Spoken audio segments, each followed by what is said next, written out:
Boa noite para você de casa, boa noite, Sol. Boa noite, Nicolini, boa noite a todos. O Band Entrevista dessa semana questiona: o Brasil está próximo de encontrar uma vacina contra o coronavírus que causa a Covid-19? Diversos estudos acontecem em dezenas de universidades e centros de pesquisas do mundo. Mas aqui há trabalhos de relevância, e entre eles o projeto de vacina elaborado pelo Instituto do Coração INCOR e também pela Faculdade de Medicina de São Paulo, com o apoio da FAPESP. E o comando desses estudos é do cientista Gustavo Cabral de Miranda, que é o nosso entrevistado desta semana.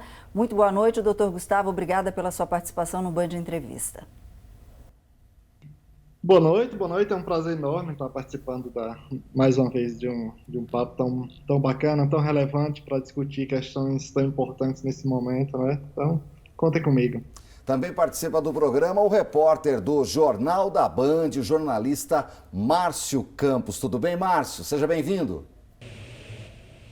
Boa noite, Cláudio. Olá, Solange, doutor Cabral. Boa noite, obrigado pelo convite. Alegria estar aqui na Band Vale, de onde eu nunca saí. É verdade.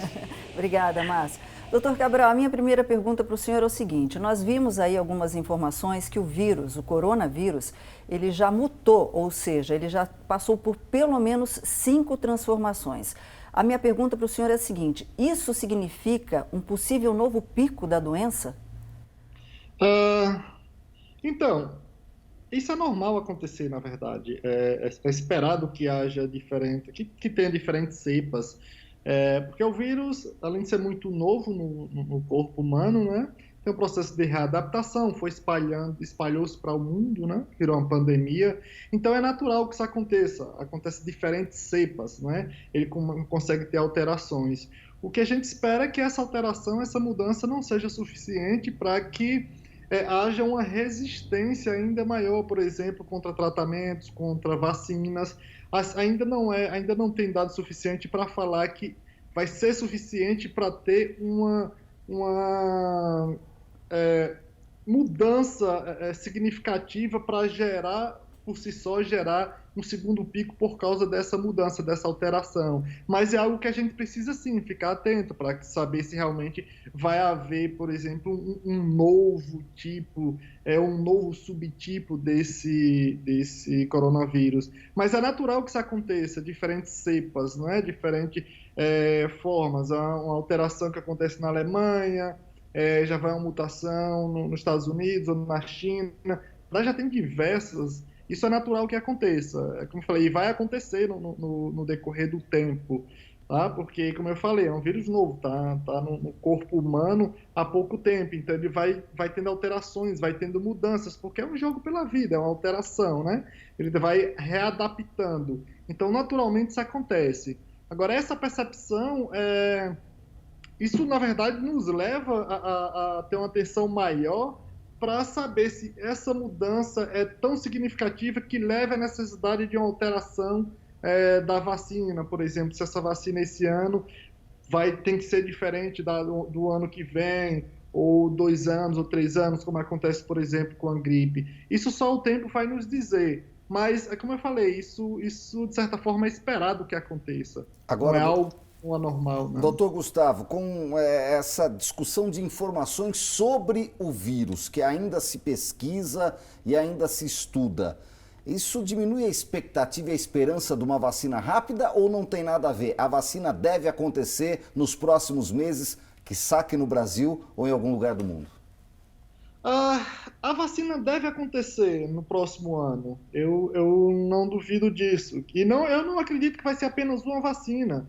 Deve vir várias vacinas. Pela atenção que o mundo deu, vir várias vacinas, e isso é importante, porque muitas vezes uma vacina complementa a outra. Às vezes tem essa discussão, quem é que vai ser a primeira, quem é que vai ser a segunda, quem é que vai ser a 10ª. Isso não importa, na verdade é importante que a gente tenha vacinas aqui no Brasil e em diversos outros países. E muitas vezes eu vou falar para ti, às vezes uma vacina tem um percentual de proteção, de indução de proteção, que outra vacina pode ter outro percentual e complementa, entende? Está sendo um pouco interessante essa briga, porque também tem a questão de uma briga, entre aspas, entre nações, países, entre empresas, mas provavelmente o que a gente vai obter disso tudo aí são diversas vacinas, que uma vai complementar a outra, uma vai suprir as necessidades que a outra deixa, e vai nos abrir os olhos para a gente ter uma atenção para possíveis próximas pandemias que possam acontecer, ou simplesmente epidemias. Eu acho que está uma abertura assim, para a gente juntar um monte de informações que nós temos, a capacidade de ter uma resposta assim, para um problema mundial, e dar uma resposta, dar uma atenção, e para que a gente possa simplesmente nos prevenir de qualquer outro problema. Mas eu acho que isso não vai ter assim, para as próximas vacinas, para as primeiras vacinas, isso não vai alterar, não. A gente vai ter vacinas, nós vamos ter vacinas o ano que vem. Eu não acho que, como eu falei, não é apenas uma, vamos ter várias vacinas. Agora, para os próximos anos, se as mesmas vacinas vão ser úteis, a gente precisa esperar um pouquinho para saber a capacidade de mutação, de adaptação, se vai ser necessário, sabe, vacinas sazonais, como eu comentei, ou se vai precisar apenas doses. A gente precisa entender isso também. Tá? Vamos ver então agora, vamos até São Paulo com o repórter Márcio Campos. Márcio. Oi, doutor, olha só, quanto mais gente pesquisando é melhor no mundo inteiro e principalmente aqui no Brasil pra gente. Mas o que diferencia uma vacina da outra, doutor? Por que uma vacina de um lugar pode ser melhor do que a outra ou não tem nada disso? Todas são iguais. Se todas são iguais, por que então não se faz um convênio para todo mundo fabricar a mesma vacina no mundo inteiro? Excelente questão, excelente pergunta. Na verdade, as vacinas não são iguais, são estratégias diferentes.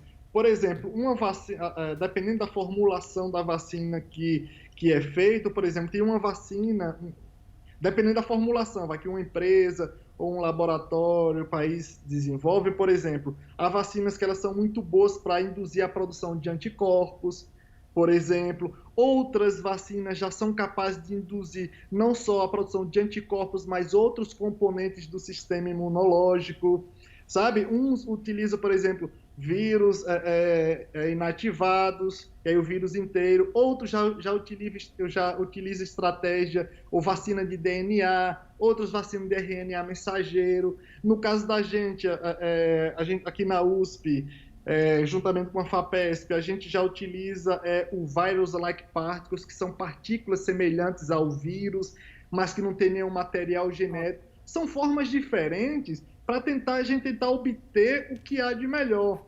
Isso naturalmente acontece, sabe, para todos os alvos que a gente faz. E algumas vacinas conseguem, por exemplo, induzir uma resposta mais duradoura, dependendo da estratégia que se use. Outras já têm uma resposta mais rápida.